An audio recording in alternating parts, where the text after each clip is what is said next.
राज्यातून जनगणना 2027 साठी 40 प्रश्नांची अधिसूचना जारी। प्रश्नांमध्ये जात, एससी आणि एसटीशी संबंधित माहितीचा समावेश।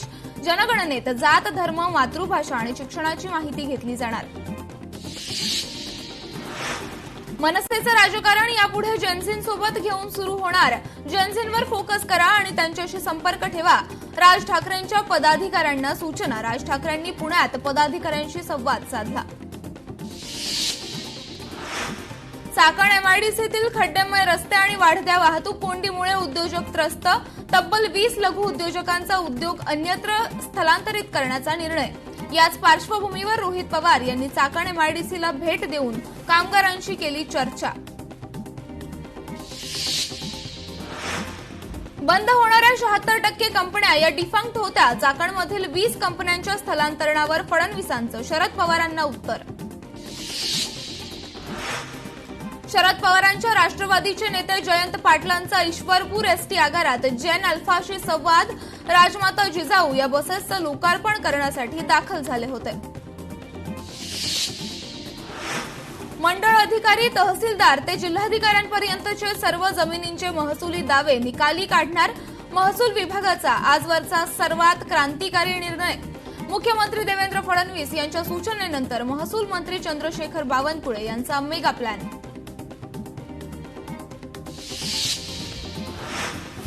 संभाजीनगर, धाराशिव, अहिल्यानगर नंतर बीडच्या इमामपूरचंही नाव बदलणार। राज्याचे फलोत्पादन मंत्री भरत गोगावले यांची घोषणा। मी भोळा राहिलो असतो तर भाजपवाल्यांनी खाऊन टाकलं असतं। गुलाबराव पाटलांच्या वक्तव्यामुळे राजकीय वर्तुळात चर्चा। जळगाव जिल्हा दूध संघाच्या कार्यक्रमात भाषणादरम्यान वक्तव्य। गडचिरोली शेतकऱ्यांना विश्वासात घेतल्याशिवाय जमीन अधिग्रहण नाही। उद्योगमंत्री उदय सामंत यांची ग्वाही।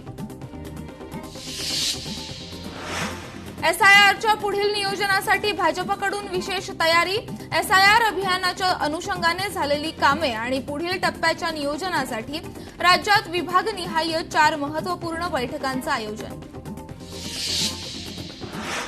10वीच्या विद्यार्थ्यांना एका कार्यक्रमासाठी क्रांती चौकात आणून मुख्यमंत्र्यांसमोर गर्दी वाढवण्यासाठी त्यांचा वापर केला जाणार। अंबादास दानवेंची भाजपच्या तिरंगा रॅलीवर टीका। देशाला 2047 पर्यंत सन्माननीय राष्ट्र म्हणून टिकवायचं असेल तर नेते निवडण्याच्या पद्धतीत शांततापूर्ण क्रांती घडवण्याची गरज।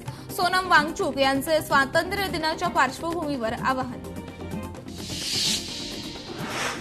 सर्पदंशग्रस्त विद्यार्थिनींच्या उपचारांचा आमदार राजू तोडसाम यांनी घेतला आढावा। विद्यार्थिनींना योग्य उपचार मिळावेत यासाठी डॉक्टरांशी चर्चा करून आवश्यक सूचना दिल्या। सॉफ्टमेटची झेडपी बीडीएमएस प्रणाली वादाच्या भोवऱ्यात। बहुचर्चित सोर्स कोड चोरी प्रकरण। सॉफ्टमेट कंपनीनं तयार केलेली झेडपी बीडीएमएस प्रणाली वादाच्या भोवऱ्यात। कंपनीचा म्होरक्याच झाला आहे फरार। वाशिमच्या वनोजा गावातील रस्त्यांची दुरावस्था। पावसामुळे गावातील रस्त्यांवर मोठमोठे खड्डे।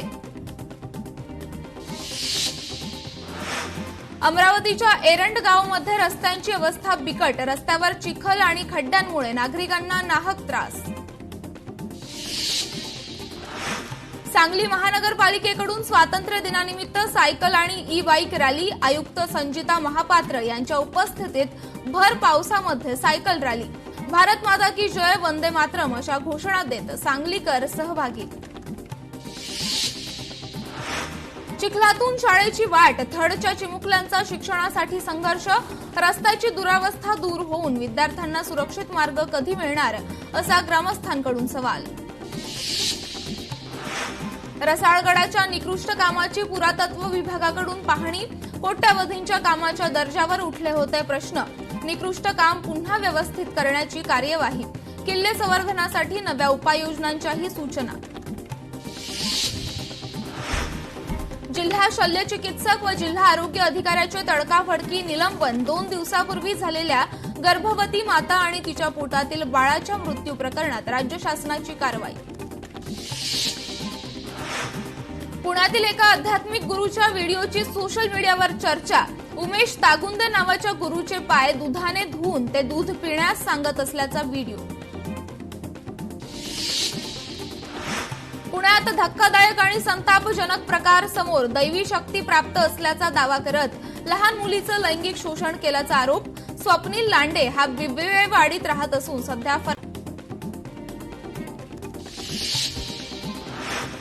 शिर्डी भारतीय स्टेट बँकेकडून श्री साई प्रसादालयास 69 लाख रुपये किमतीचे अत्याधुनिक डिश वॉशिंग मशीन देणगी. ताशी 3000 डिश स्वच्छ करण्याची क्षमता. धाराशिवमध्ये हरित धाराशिव 2.0 अभियानाअंतर्गत 10 लाखापेक्षा जास्त वृक्ष लावण्याचा संकल्प. जिल्हा प्रशासन, वनविभाग, सामाजिक वनीकरणाचे अधिकारी आणि धाराशिव जिल्ह्यातील नागरिक वृक्षारोपणासाठी सरसावले. घरगुती गॅस कनेक्शनची ई-केवायसी पूर्ण करण्यासाठी 15 ऑगस्टपर्यंत मुदत. बुलढाणा जिल्ह्यातील ई-केवायसी अद्याप पूर्ण न केलेल्या गॅस ग्राहकांची धावपळ सुरू. गडचिरोली घटनेनंतर यवतमाळातील 39 आश्रमशाळांची तपासणी. गडचिरोलीतील घटनेनंतरच विभागाला जाग आली का, असा सवाल जिल्ह्यातून उपस्थित. वर्ध्यात जवळपास 10 दिवसांपासून पावसाने उघडीप दिल्याने शेतकरी चिंतेत. पिकांवर विविध रोगांचा प्रादुर्भाव होण्याची भीती. पावसाची उघडीप असलेल्या कालावधीत शेतकऱ्यांनी आंतरमशागतीची कामे उरकावी. कृषी विज्ञान केंद्राच्या वरिष्ठ शास्त्रज्ञांची माहिती.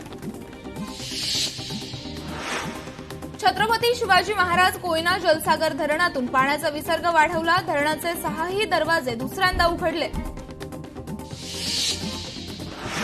कोल्हापुरातला कळंबा तलाव ओव्हरफ्लो. सांडव्यावरून पाणी पडतानाची मनमोहक दृश्ये पर्यटकांना घालतायत भुरळ. चिकणी गावातील ग्रामसेवक गेल्या 3 महिन्यांपासून गैरहजर. त्रस्त ग्रामस्थांची उपजिल्हाधिकाऱ्यांकडे तक्रार. चौकशीसाठी आलेल्या गटविकास अधिकाऱ्यांना ग्रामस्थांनी धरलं धारेवर. बारामतीतल्या उजनीतील मासळी बाजार पुन्हा सुरू. इंदापूर, भिगवणसह कंदर, जेऊरचे मासळी बाजार पूर्ववत. मासेमारी बंदीनंतर मासळी बाजारात पुन्हा आवक सुरू. गजनृत्याचा ढोल आता दिल्लीत घुमणार. सांगलीतील आरेवाडीच्या धनगरी गजनृत्य कलेला राष्ट्रपती भवनात सादरीकरणाचं निमंत्रण. सांगली जिल्ह्यासाठी अभिमानास्पद बाब. छत्रपती संभाजीनगरमध्ये जन्म मृत्यू प्रमाणपत्र देण्यात हलगर्जीपणा करणाऱ्या अधिकाऱ्यांवर कारवाई होणार. मनपा आयुक्त अमोल येडगेंचा इशारा. छत्रपती संभाजीनगरच्या पाणी योजनेच्या पाईपलाईनच्या हायड्रॉलिक टेस्टवरून प्रशासनात मतभेद. निविदेनुसार चाचणी अनिवार्य असल्याचं महाराष्ट्र जीवन प्राधिकरणाकडून स्पष्ट. छत्रपती संभाजीनगरमधील घृष्णेश्वर मंदिरात श्रावण सोमवारी व्हीआयपी दर्शन बंद. होणारी गर्दी लक्षात घेता निर्णय.